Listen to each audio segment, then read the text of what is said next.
Okay, so when you are at this screen and you're ready to begin your application, there's just a couple of things that you should be aware of. That you can save and keep editing your application at any time. So if you start this and you feel like you can't finish, you can go ahead and save and keep editing. This is not a first come, first serve application, so make sure you take your time and do a good job on it. And then also, anything that has an asterisk means that the application is required in order for you to submit your application.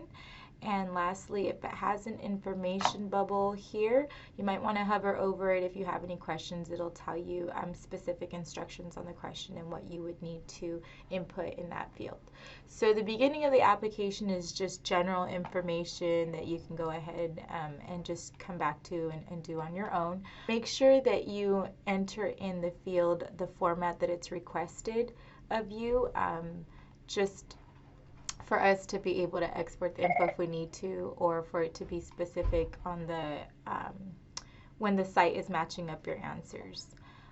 One thing that I did forget to mention is that this is a one general application that's going to match you up to scholarships that you qualify for. So it is dependent upon what you answer on these fields here, and that's why they do need to be specific.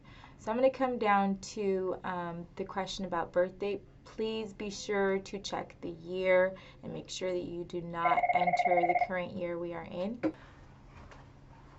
We want to make sure to match up to scholarships that you qualify for that do have an age requirement. So make sure you're being vigilant of that date that you enter. And that your spelling is correct on the fields that are a short answer. So coming down to the question of the first question to where you can select multiple answers, we're going to start with ethnicity.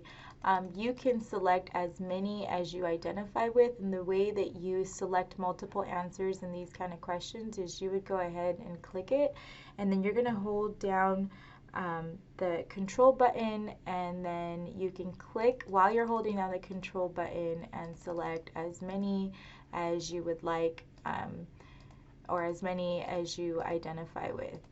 And then when you're all done selecting these, you would go ahead and let go of the control key.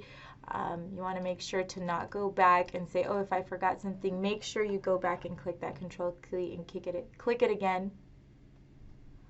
Otherwise, you will go ahead and click one, and it's going to go ahead and take off all the other answers that you selected. And that's true for all of the multiple select questions. So just make sure that you hold down the control key if you want to select more than one.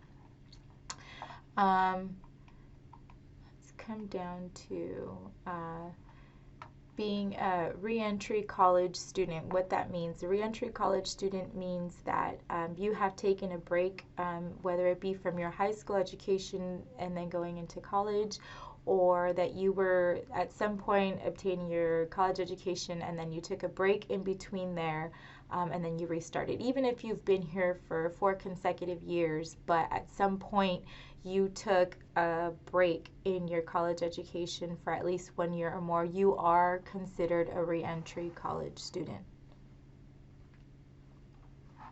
Okay, so again, we come down here to a multiple select question. Are you planning on receiving a degree, certificate, or transferring degree? You can select more than one, because sometimes when you are applying for your associate's degree or your transferring degree, you're also qualifying for vocational certificates in between. So what you're going to want to do is you're going to want to select as many as apply to you.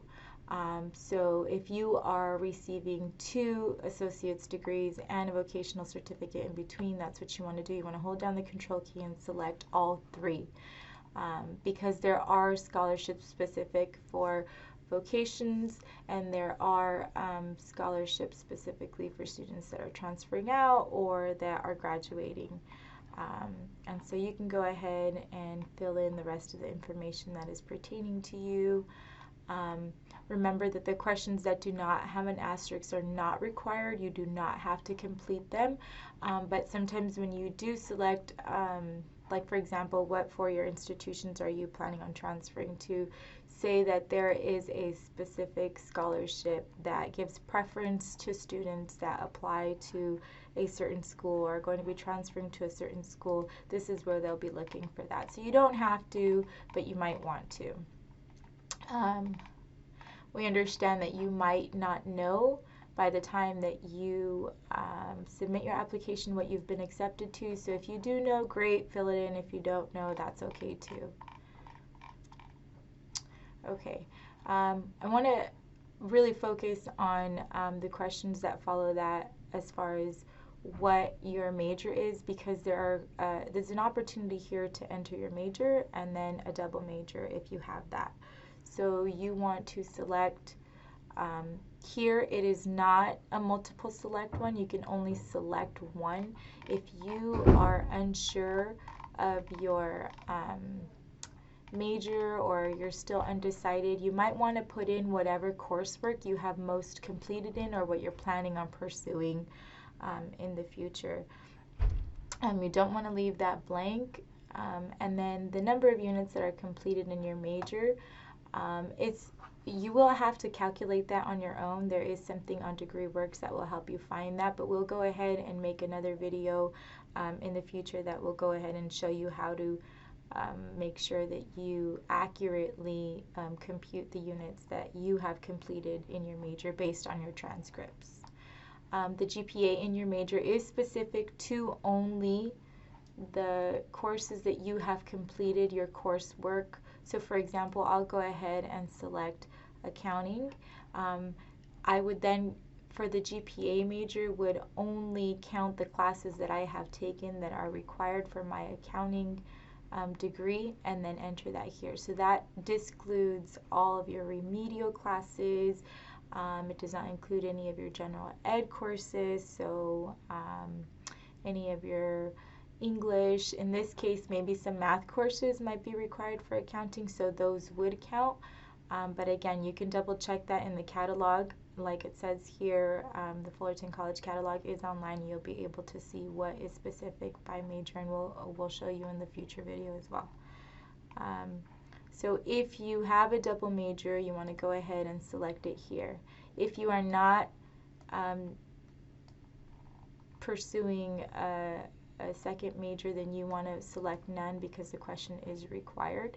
Now, if you above selected that you are receiving your associate's and vocational certificate, your double major will serve as your vocation. You will go ahead and enter that here. So if you were in accounting and you're also getting a certificate in an accounting course or something similar to it, you would then go ahead and select it here. And so, or say maybe you were going to get your welding certificate at the same time, you would go ahead and do that here.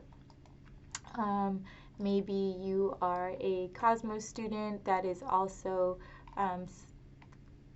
completing your associate's degree. You want to go ahead and select cosmetology as, let me go ahead and pull it up here, as your double major and then your associate work here.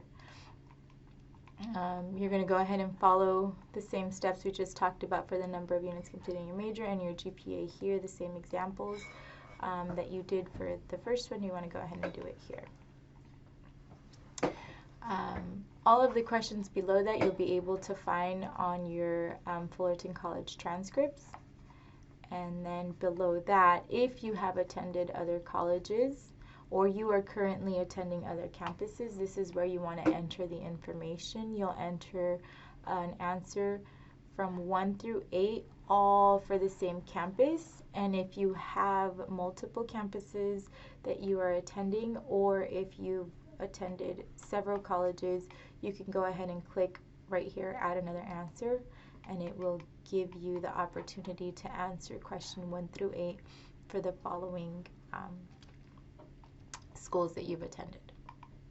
So coming down to total college university units, this is going to include everything that you just put in from the previous colleges and also the coursework that you've completed at Fullerton College. If you have not attended any other college besides Fullerton College, you're going to go ahead and just put in the same totals that you entered for Fullerton College units completed. You're going to come down and put that here. If this is your first semester, you're just going to put 0 across the board. For the current courses that you're taking, it's going to be the same format as we did the other colleges that you're attending. You're going to answer number 1 through 3 for each class that you're taking. So if I was taking English 100, I would go ahead and enter the units that the class is worth. I would enter the name of the class, not the course number. So the name of the course is College Writing. I'll go ahead and enter that there, and the course number then is ENGL 100. If I was taking 3 other classes, I would click add another answer.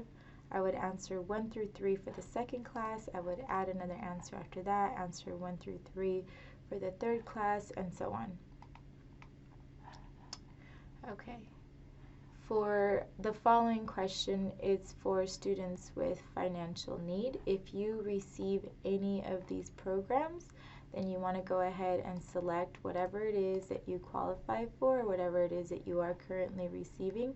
If you are not receiving any of these, or they don't sound familiar to you, chances are that you're not receiving them, so you could just click does not apply, and that would fulfill your requirement for this answer.